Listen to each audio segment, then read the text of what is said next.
С Рождеством Христовым православные христиане всего мира празднуют один из самых главных христианских праздников. Праздничные литургии прошли во всех действующих храмах Абхазии.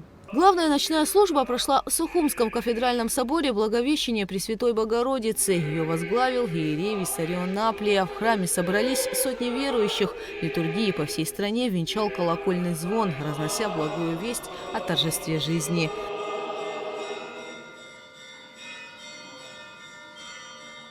И с утра в храм приходят десятки верующих. Зажженная свеча – победа света над тьмой. В сердце каждого православного – радость Рождества Христова. Начало новой эпохи в истории человечества, которое больше 2000 летий назад обрело веру. С Рождеством Христовым. Это такой прекрасный праздник православный. Прекрасно вообще. И погода, все вообще. Прям праздничная, действительно.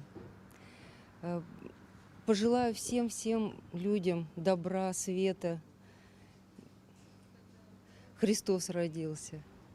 Сегодня такой великий торжественный день Рождества Христова. Многие посещают церковь, радуются этому празднику.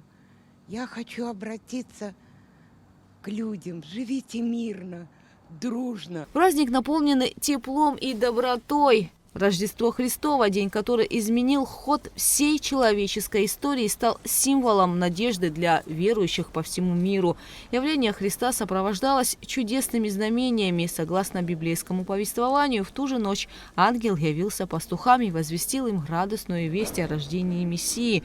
Пастухи поспешили в пещеру, чтобы поклониться младенцу. Незадолго после этого в Иудею пришли волхвы, мудрецы с Востока, которых к Христу привела необычная звезда на небе. Волхвы поклонились младенцу и преподнесли дары: золото как царю, ладан как Богу и смирну как человеку, которому предстоит страдание. Однако новость о рождении нового царя иудейского обеспокоила правителя Ирода. Ирод, когда он услышал от волхвов с востока пришедшие поклониться царю, где родится царь? А какой царь? Царь я здесь, не может быть никаких царей. И вот он обманным путем волхвам говорит: пойдите узнайте, где родится Христос, я тоже пойду поклонюсь.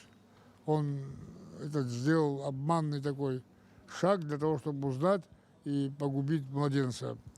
Но волхвы узнали его коварство, и они ему не сказали.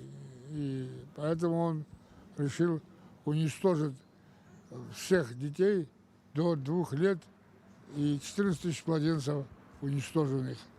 Это 2026 лет тому назад, от Рождества Христа.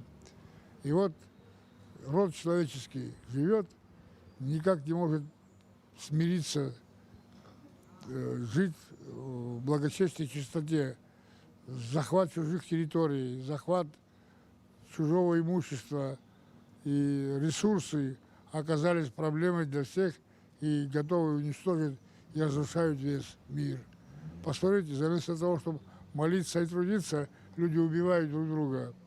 Поэтому это очень опасно, и надо все это остановить.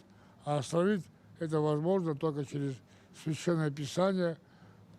Мы все должны носить тяготы друг друга, любить друг друга, не убивать, не унижать и жить в благочестии и чистоте.